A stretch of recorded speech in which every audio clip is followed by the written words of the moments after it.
Reading books should be an enjoyable experience, but if your child hates doing it and even fights reading for more than 5 minutes, you may want to keep listening to find out about the possible cause for it. And here with important information is Dr. Amy Thomas, a developmental optometrist here in Tucson that works at Arizona Vision Therapy Center. Thanks so much for being here. Hi. Pleasure to have you back. Thank you.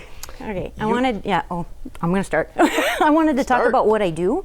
I work with children who have something called convergence insufficiency. It's a horrible name, but it basically means that they're having problems controlling their eyes within arm's reach, which is exactly where the books and the computers have to be, right? Most of the time.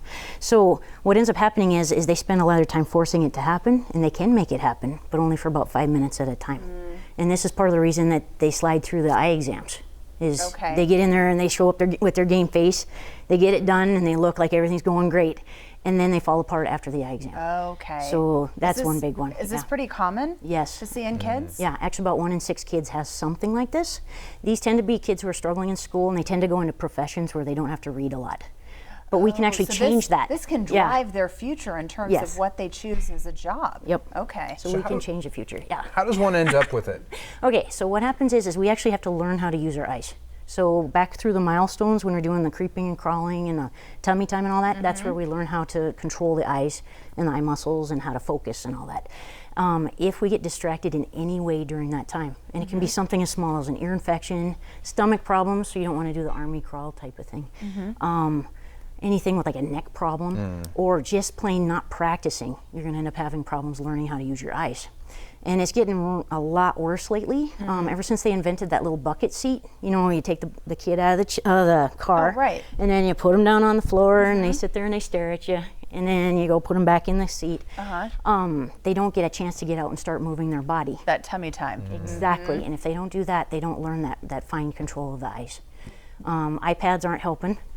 Not that iPads are evil, it's just if they spend so much time looking at the iPad and not going out and exploring their environment, then they're going to struggle with that depth perception. Yep. And being able to learn how to track and keep their eyes together is one.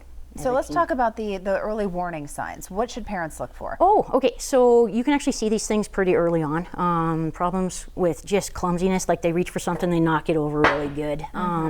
They end up having problems with eye contact. There's a whole bunch of things like that. Parents can actually ask their kids if they're in school, if they're reading, someone like this. Okay, if they're reading, the parents can say, hey, do the words ever look like this?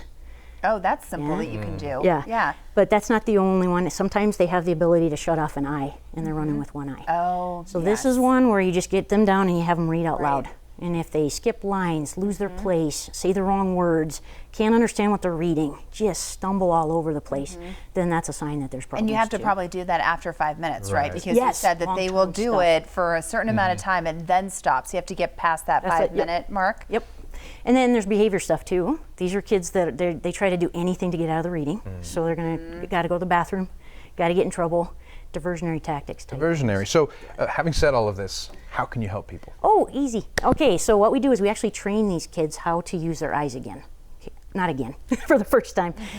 So we go through a lot of those body movements. We go through a lot of the training that involves learning how to control your eyes. And we make it so that it becomes an automatic thing, just like walking. And it's really fun. Lots of activities. The kids enjoy it. Yes, it is. Yep. So many games. Let's talk about the summer program. Oh, okay. So what happens with the summer program? Usually we do it once a week for an hour every week. This one we're actually condensing it down to 8 weeks, and they're going to come in 4 hours every week, so 4 days in a row. And during that time, we go through and we teach them those skills. We let them practice those skills. And by the time school starts again the next year, they're ready to start going after those books. And that's the common misconception, is that parents say, I want to give my kid a break. I don't want to overwork them. But you say, start now so that next year they don't struggle. Exactly. Plus, it's fun, so they don't think of it as an overworked type of thing. These are games. Right. Really fun games. So they have fun doing it. They learn the skills. They make them automatic. And then pretty much they don't struggle the rest of their lives. Right. So it makes school a lot easier. And we hit on this every time, but a regular eye exam, you go to a regular eye doctor, they're not going to catch a lot of these things. You know, you have to go to a specialist. You have to make sure they're looking at all the right things. And if parents and grandparents are out there noticing these little things in their kids and their grandkids, what message, before we let you go, do you have for them to take action now? Okay, so definitely ask them if they see the double, check out their reading, get them, well, they can call us. You'll tell them the phone number soon. For sure. They can call us and we'll sit there on the phone with them and say, okay, does this happen? Does this happen? Does this sound like your child? And we'll be able to see if they are a good fit for this type of thing. Set them up for success. Yes. Thanks, Thank Doctor. you, Doctor. Thank you. Arizona Vision Therapy is offering 30% off their visual skills exam and a 10% discount on those summer programs. You can call them at 520-886-8800 to make an appointment and then take advantage of that special offer, or you can visit azvisiontherapy.com for more information.